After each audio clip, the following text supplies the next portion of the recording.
नमस्कार विद्यार्थी मित्रांनो. शासकीय अध्यापक महाविद्यालय पनवेल. माझे नाव विनायक विष्णू धुळे.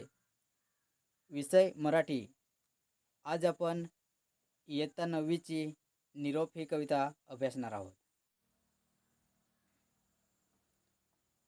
विद्यार्थी मित्रांनो, देशप्रेमी वीर जवान जे असतात हे कशा प्रकारे सीमेवर जातात, आपल्या जीवाची पर्वा न करता देशासाठी प्राणसुद्धा द्यायला तयार होतात. आपल्या घरची सुद्धा पर्वा न करता सीमेवर जात असतात. कधीकधी आईचा मुलगा एकटाच असतो आणि तो देशाच्या रक्षणासाठी सीमेवर जातो. तेव्हा त्याची आई वाट बघत असते की माझा मुलगा सुखरूपाने घरी तर परत येईल ना, या आशेने ती घरी वाट बघत असते. आणि त्याला जेव्हा वीरमरण येते तेव्हा अशा आईची काय अवस्था होत असेल. तर आपल्या देशाचे वीर जवान कशा प्रकारे सीमेवर लढत असतात आणि आपल्या देशाचे रक्षण करत असतात, अशाच प्रकारची कविता आज आपण अभ्यासणार आहोत. तर आज आपण कवयित्री पद्मा गोळे यांची निरोप ही कविता अभ्यासणार आहोत. सर्वप्रथम कवयित्रीचा परिचय करून घेऊया. कवयित्रीचे नाव आहे पद्मा गोळे. त्यांचा जन्म 1913 मध्ये झाला आणि मृत्यू 1998 मध्ये झाला. कवयित्री पद्मा गोळे या प्रसिद्ध कवयित्री आहेत. त्यांच्या निहार, स्वप्नजा, प्रीतिपथावर, आकाशवेळी, श्रावणमेघ इत्यादी कविता संग्रह प्रसिद्ध आहेत. रायगडावरील एक रात्र, स्वप्न इत्यादी नाटिका आहेत. तसेच वाळवंटातील वाट ही प्रसिद्ध त्यांची कादंबरी आहे. निरोप या कवितेची मध्यवर्ती कल्पना म्हणजेच कवितेचा आशय काय आहे हे पाहूया. तर कवितेची मध्यवर्ती कल्पना, प्रस्तुत कवितेत रणांगणावर जाणाऱ्या आपल्या मुलाविषयीच्या आईच्या अंतःकरणातील विविध भावनांचे चित्रण कवयित्रीने केले आहे. विद्यार्थी मित्रांनो, मी आता कवितेचे वाचन करणार आहे आणि तुम्ही काळजीपूर्वक लक्ष द्यायचे आहे. चला तर सुरुवात करूया. बाळ चालेला सरना, घरा बांधिते तोरण. बाळ चालेला सरना, घरा बांधिते तोरण. पंचप्राणांच्या ज्योतीने तुझं करीते औक्षण. याच विक्रमी बाहूंनी स्वतंत्रता राखायची. याच विक्रमी बाहूंनी स्वतंत्रता राखायची. खांद्यावर या विसावे शांती उदयाच्या जगाची. म्हणून या माझा डोळा नाही थेंबही दुखाचा. म्हणून या माझा डोळा नाही थेंबही दुखाचा. मीही महाराष्ट्र कन्या, धर्म जाणते वीराचा. नाही एकही हुंदका मुखा वाटे काढणार. नाही एकही हुंदका मुखा वाटे काढणार. मीच लावून ठेवली तुझ्या तलवारीला धार. अशुभाची सावलीही नाही पडणार येथे. अशुभाची सावलीही नाही पडणार येथे. अरे मीही सांगते ना, जिजा लक्ष्मीशी नाते. तुझ्या शस्त्रांना अस्त्रांना शक्ती देईल भवानी. तुझ्या शस्त्रांना अस्त्रांना शक्ती देईल भवानी. शिवरायाचे स्वरूप आठवावे रणांगणी. धन्य करी माझी कुस येई विजयी होऊन. धन्य करी माझी कुस येई विजयी होऊन. पुन्हा माझी या हाताने तुला दूध भात भरविन. पुन्हा माझी या हाताने दूध भात भरविन. विद्यार्थी मित्रांनो, आता तुम्ही निरोप या कवितेचे मूक वाचन करायचे आहे. आता सर्वांचे मूक वाचन झालं असेल तर मी तुम्हाला प्रश्न विचारणार आहे. त्या प्रश्नाचे तुम्ही उत्तर द्या. प्रश्न आहे, निरोप या कवितेत कवयित्रीने कोणाचे आणि कसे वर्णन केलेले आहे? उत्तर द्या बरं. बरोबर उत्तर सांगितलेले आहे. निरोप या कवितेत कवयित्रीने रणांगणावर जाणाऱ्या स्वातंत्र्य सैनिकाचे वर्णन केलेले आहे. आता आपण कवितेला सुरुवात करणार आहोत. त्या अगोदर या कवितेत नवीन आलेले शब्द पाहूया. निरोप या कवितेत नवीन आलेले शब्द नंबर 1 रणा म्हणजेच रणांगणात, तोरण म्हणजेच शुभपताकांची माळ, औक्षण म्हणजेच पंचारतीने ओवाळणे, विक्रमी म्हणजेच पराक्रमी, राखायची म्हणजेच राखणे किंवा रक्षण करणे, विसावे म्हणजेच विश्रांती घेणे, महाराष्ट्र कन्या म्हणजेच महाराष्ट्रात होऊन गेलेल्या वीरकन्या, हुंदका म्हणजेच गहिवर, मुख म्हणजेच तोंड, अशुभ म्हणजेच वाईट गोष्ट, सावली म्हणजेच सावली, मीही म्हणजेच मी पण आणि माझिया म्हणजेच माझ्या. आता मी कवितेचे गायन करणार आहे. तुम्ही काळजीपूर्वक लक्ष द्यायचे आहे. चला तर सुरुवात करूया.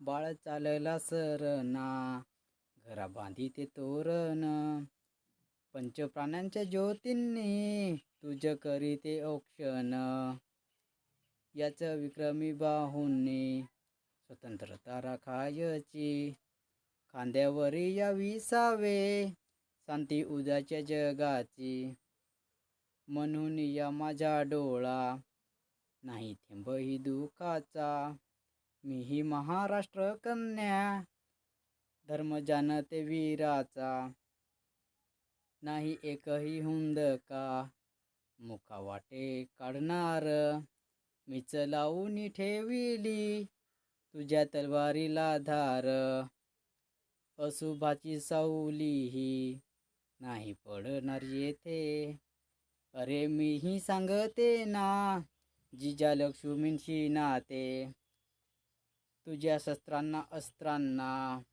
शक्ती देईल भवानी, शिवरायाचे स्वरूप आठवावे रणांगणी, धन्य करी माझी कुस येई विजयी होऊन, पुन्हा माझी या हाताने दूध भात भरवीन. निरोप या कवितेत कवयित्रीने काय सांगितले आहे म्हणजेच कवितेचा भावार्थ समजून घेऊया. बाळ चालला सरना, घरा बांधिते तोरण, बाळ चालला सरना, घरा बांधिते तोरण, पंचप्राणांच्या ज्योतींनी तुझ करीते औक्षण, रणा म्हणजेच रणांगणात, तोरण म्हणजेच शुभपताकांची माळ आणि औक्षण म्हणजेच पंचारतीने ओवाळणे. या कडव्याचा अर्थ म्हणजेच सीमेवर लढायला जाणाऱ्या मुलाला आई निरोप देताना म्हणते, बाळा तू रणांगणावर चालला आहेस, तुझं रणांगणावर जाणं हे चांगले कार्य आहे. मी या आनंदाने घराला तोरण बांधत आहे, कारण तू देशासाठी निघालेला आहेस, देशवासियांच्या रक्षणासाठी निघालेला आहेस. हे देशासाठी खूप मोठे कार्य आहे. तू रणांगणावर जातो आहेस म्हणून मी तोरण बांधत आहे. माझ्या पंचप्राणांच्या ज्योतीने तुझे औक्षण करीत आहे. याच विक्रमी बाहूंनी स्वतंत्रता राखायची, याच विक्रमी बाहूंनी स्वतंत्रता राखायची, खांद्यावर या विसावावे शांती उद्याच्या जगाची. विक्रमी म्हणजेच पराक्रमी, राखायची म्हणजेच राखणे किंवा रक्षण करणे आणि विसावे म्हणजेच विश्रांती घेणे. या ओळींचा अर्थ, तुझ्या हातांनी तुला भारताचे रक्षण करायचे आहे. भारताची स्वतंत्रता राखायची आहे. तुझ्या या बळकट खांद्यांवर भविष्यातील संपूर्ण देश विसावणार आहे, विश्रांती करणार आहे. उद्याच्या जगाचा तू शांती ठरणार आहेस. पुढचे कडवे बघूया. म्हणून या माझ्या डोळा नाही थेंबही दुखाचा. म्हणून या माझ्या डोळा नाही थेंबही दुखाचा. मीही महाराष्ट्र कन्या, धर्म जाणते वीराचा. महाराष्ट्र कन्या म्हणजेच महाराष्ट्रात होऊन गेलेल्या वीर कन्या. या कडव्याचा अर्थ पाहूया. तू रणांगणात जात आहेस याचे मी अजिबात दुःख करणार आहे. माझे डोळे अश्रूंनी भरलेले असतील तरी मी अश्रू पाडणार नाही, म्हणजेच रडणार नाही. माझ्या महाराष्ट्रात जन्म झालेला आहे आणि मला माहीत आहे महाराष्ट्र हा वीरांचा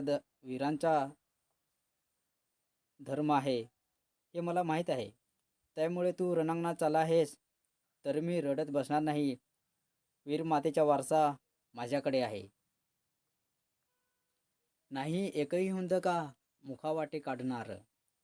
नाही एकही हुंदका मुखावाटे काढणार. मीच लावून ठेवली तुझ्या तलवारीला धार. हुंदका म्हणजेच गहिवर, मुख म्हणजेच तोंड. या ओळींचा अर्थ पाहूया. कवयित्री काय म्हणते, तू लढायला जातोस म्हणून मी एक हुंदकाही मुखावाटे म्हणजेच तोंडावाटे काढणार नाही. या उलट तू लढायला जात आहेस म्हणून मीच तुझ्या तलवारीला धार लावून ठेवली आहे. धार लावलेली तलवार मी तुझ्याकडे देणार आहे आणि या तलवारीने तू देशाचे रक्षण कर, असे कवयित्री म्हणते. अशुभाची सावली ही नाही पडणार येथे. अशुभाची सावली ही नाही पडणार येथे. अरे मीही सांगते ना जिजा लक्ष्मींचे नाते. अशुभाची म्हणजेच वाईट गोष्टीची. अशुभ म्हणजेच वाईट.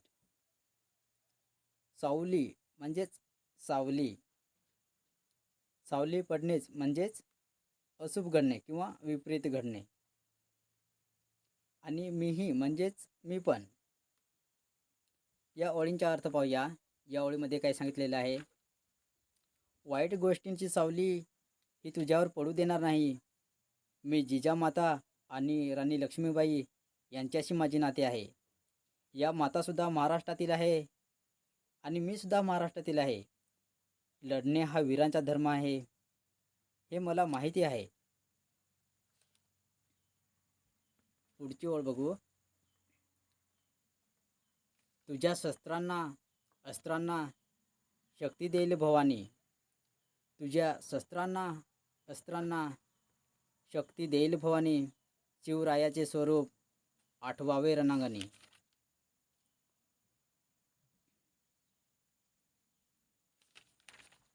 कवयित्री काय म्हणते, तुझ्या शस्त्रांना आणि अस्त्रांना भवानी माता शक्ती देणार आहे. भवानी मातेचा आशीर्वाद हा नेहमी तुझ्या पाठीशी असणार आहे. रणांगणावर लढताना तू शिवाजी महाराजांचे स्वरूप आठव. बिनधास्तपणे देशाचे रक्षण कर. शेवटचे कडवे आहे, धन्य करी माझी कूस येई विजयी होऊन. धन्य करी माझी कूस येई विजयी होऊन. पुन्हा माझी हाताने दूध भात भरवीन. कूस धन्य करणे म्हणजेच जन्म सार्थकीला लागणे आणि माझिया म्हणजेच माझ्या. शेवटच्या कडव्याचा अर्थ पाहूया. या कडव्यात असे सांगितलेले आहे, की तू विजयी होऊन ये आणि तू माझ्या पोटी जन्म घेतलास, यामुळे माझी कूस ही खुश कर.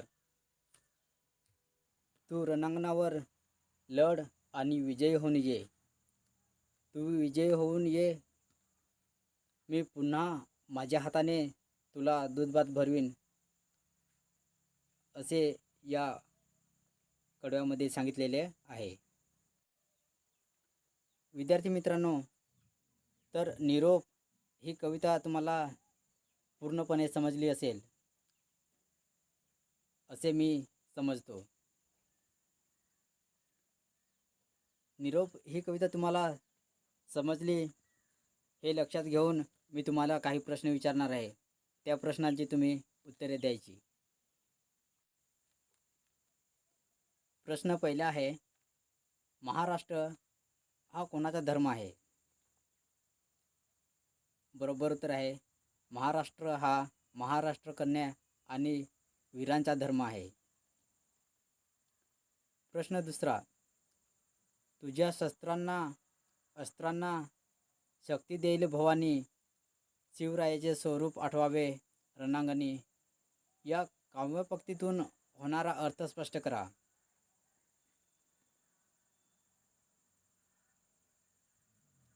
बरोबर उत्तर आहे, रणांगणावर लढायला जाणाऱ्या बाळाला धीराने निरोप देताना आई म्हणते, तुझ्यावर अशुभाची सावली पडणार नाही. लढताना छत्रपती शिवरायांचा पराक्रम आठव. त्यांनी हिंदवी स्वराज्य करताना जे शौर्य दाखवलं त्याचे मनोमन स्मरण कर, म्हणजेच मनात आठव. शिवरायांच्या कर्तृत्वाला जसा भवानी मातेने आशीर्वाद दिला होता, तुझ्याच अशा अस्त्रांना भवानी माता शक्ती देईल. बाळाला निरोप देताना वीरमातेचे दर्शन व तिची मनोकामना या ओळीतून व्यक्त होते. प्रश्न तिसरा, धन्य करी माझी कूस, येई विजयी होऊन, पुन्हा माझी या हाताने दूधभात भरवीन, या काव्यपंक्तीतील भावसौंदर्य स्पष्ट करा. बरोबर उत्तर आहे, रणांगणावर लढायला जाणाऱ्या मुलाला आई निरोप देताना म्हणते. या कवितेतील आई दुःखी होत नाही. तिला स्वतःच्या बाळावर विश्वास आहे. ती महाराष्ट्र कन्या आहे, वीरमाता आहे. काही अशुभ घडणार नाही याची तिला खात्री आहे. शिवरायांचे स्वरूप साठवून झुंज दे व भवानी मातेचा वरदहस्त तुझ्यावर आहे हे मनात साठव, अशी ती निर्धाराने सांगत आहे. विद्यार्थी मित्रांनो, मी तुम्हाला गृहपाठ देणार आहे. तो तुम्ही वहीत लिहून घ्यायचा आहे आणि उद्या येताना लिहून आणायचा आहे.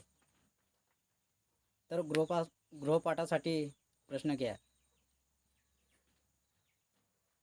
मेरा भारत महान या विषयावर सुमारे 250 शब्दात निबंध लिहून आणणे. आजची निरोप ही कविता इथेच संपली. धन्यवाद.